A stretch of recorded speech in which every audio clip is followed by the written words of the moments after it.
Petite fille qui voulait voir le désert. Tinkiri est une petite fille. Elle vit dans le village, dans le désert de Kali. Tous les jours, elle demande à sa maman: qu'est-ce qu'il y a derrière cette colline?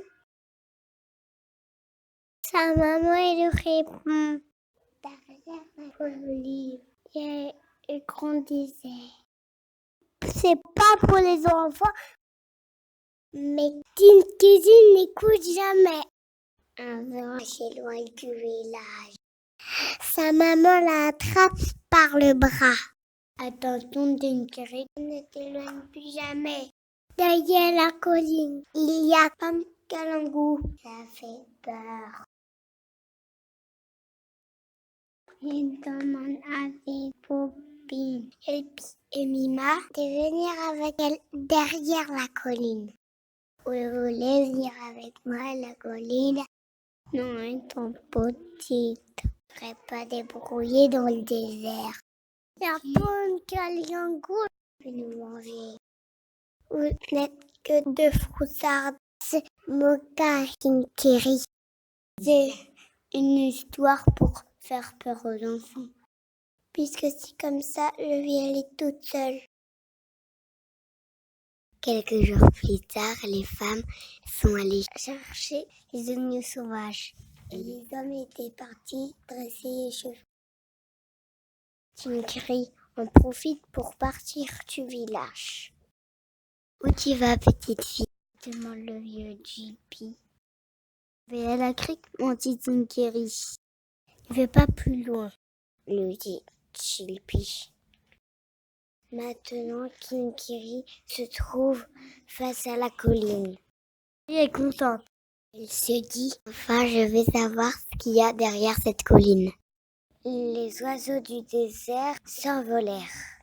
Elle s'assit et regarde l'entour du paysage. Tout d'un coup, elle entendit son ventre gargouiller. Elle se dit: j'ai oublié à porter à manger. C'est pas grave, je vais en trouver peut-être derrière la colline. Elle descendit de l'autre côté de la colline et elle commence à chercher des bananes et des tomates sauvages. Mais aucun fruit pousse là-bas. Maintenant, le soleil est au zénith. Tinkiri est très fatiguée. Elle décide de se reposer à l'ombre d'un acacia. Bonjour, petite fille. Tiens, perchée sur l'arbre. Qu'est-ce que tu fais ici? Je suis Tinkiri. Je suis venue voir la colline. Toi, tu t'appelles comment? Je suis Nini. Je pense au zébri. J'habite dans ces arbres. Nini, qu'est-ce que tu fais? Où je peux trouver à manger ou à boire? Ici, les femmes de ton village cassent des graines de mon arbre. Elles font de la farine pour faire des galettes. Je sais pas faire ça. Je n'ai pas encore appris. Maintenant, c'est le soir. Tinkiri se remet en route. Mais elle s'aperçut qu'elle était perdue. La nuit commençait à tomber. Elle s'abrita sous un arbre et essaya de faire du feu. Mais elle ne réussit pas. J'ai vu faire plein de fois, pourquoi moi j'arrive pas?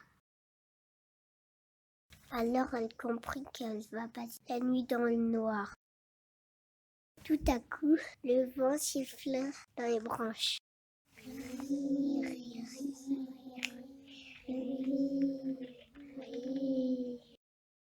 Quelqu'un m'appelle, j'y vais. Des lumières apparaissent au loin. Tinkiri se souvient de ce qu'a dit Mima. Bonne Kalangu allume ses lumières pour attirer les enfants. Alors, elle n'ose plus bouger. Elle se blottit contre l'arbre et essaie de rester réveillée pour pas l'aigle l'attrape. Du matin, elle est épuisée. À ce moment-là, elle s'endort.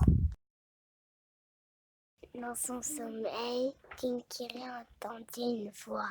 On dirait son papa qui dit « Allez par ici, venez vite ». Elle ouvrit doucement les yeux. Sa maman était penchée vers elle. « Maman, c'est vraiment toi? Comment vous m'avez retrouvée ?» C'est Dilby qui t'a vu partir vers la crique. Après, on a suivi tes traces. On a allumé des grands feux pour que tu nous vois. Et on a crié ton nom dans le vent, mais tu n'as pas répondu. Tinkery se blottit contre sa maman. Tu as froid, lui dit sa maman.